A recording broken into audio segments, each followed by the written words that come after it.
Daily. Taste the Daily.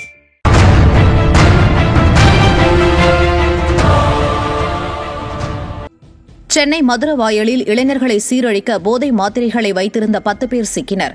Kamakshi நகரில் வந்து கொண்டிருந்த இளைஞர்கள் 10 பேரிடம் சோதனை செய்தபோது அவர்களிடம் LSD ஸ்டாம்புகள், OG கஞ்சா, போதை மாத்திரைகள் இருந்தது தெரியவந்தது. இதனையடுத்து இளைஞர்கள் அனைவரும் பிடிபட்ட நிலையில் அவர்களிடமிருந்து LSD ஸ்டாம்புகள், OG கஞ்சா, போதை மாத்திரைகள், இருசக்கர வாகனம் மற்றும் 50,000 ரூபாய் பணம் பறிமுதல் செய்யப்பட்டது. நிர்வாக திறனற்ற ஸ்டாலின் ஆட்சியில் கமிஷன் வாங்கிக் கொண்டு சமூக விரோதிகளுக்கு துணை போகும் ஏவல் துறையினரால் இளைஞர்கள் போதைக்கு அடிமையாகி சீரழிவதாக பொதுமக்கள் குற்றம் சாட்டியுள்ளனர். திண்டுக்கல் மாவட்டம் கொடைக்கானல் மலை கிராம பகுதிகளில் சட்டவிரோதமாக பெட்டிக்கடையில் மது விற்பனை அமோகமாக நடைபெறுவதாக மக்கள் குற்றம் சாட்டியுள்ளனர். வில்பட்டி பகுதியில் உள்ள தனியார் தேநீர் கடையில் பகல் நேரத்தில் சட்டவிரோதமாக மது விற்பனை நடைபெறும் வீடியோ வெளியாகி மக்களிடையே அதிர்ச்சியை ஏற்படுத்தியுள்ளது. மேலும் இதுகுறித்து திறனற்ற திமுக அரசின் காவல்துறையினர் எதுவும் நடவடிக்கை எடுப்பதில்லை என்றும் அவர்கள் குற்றம் சாட்டியுள்ளனர்.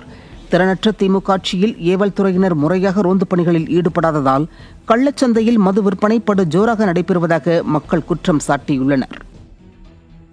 திருப்பத்தூரில் ATMகளில் பணம் எடுக்க வருபவர்களிடமிருந்து நூதன முறையில் பணத்தை கொள்ளையடித்து வந்த 2 பேர் சிக்கினர். ராஜ்குமார் மற்றும் இர்ஃபான் ஆகிய இருவரும் வாணியம்பாடி சுற்றுவட்டார பகுதிகளில் பணம் எடுக்க வரும் வயதான பாமர மக்களிடம் பணம் எடுத்துத்தர உதவுவது போல் நடித்து அவர்களின் ATM கார்டுகளுக்கு பதிலாக அதே மாதிரியான போலி கார்டுகளை கொடுத்து அவர்களது வங்கிக் கணக்கிலிருந்து பணத்தை கொள்ளையடித்து வந்தனர்.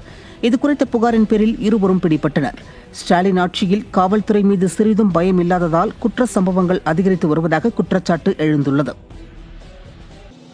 திருச்சி மாவட்டம் துவரங்குறிச்சியில் அடுத்தடுத்து 5 கடைகளின் பூட்டை உடைத்து 1.5 லட்சம் ரூபாய் கொள்ளையடிக்கப்பட்ட சம்பவம் அதிர்ச்சியை ஏற்படுத்தியுள்ளது. திருச்சி சாலையில் அமைந்துள்ள 2 கடைகளின் பூட்டை உடைத்தும் மற்ற 3 கடைகளின் மேற்கூரையை உடைத்தும் மொத்தமாக 1.5 லட்சம் ரூபாய் கொள்ளையடிக்கப்பட்டதாக தெரிவிக்கப்பட்டுள்ளது. ஸ்டாலின் ஆட்சியில் மக்களின் உயிருக்கும் உடைமைகளுக்கும் பாதுகாப்பு இல்லை என பொதுமக்கள் அச்சம் தெரிவித்துள்ளனர்.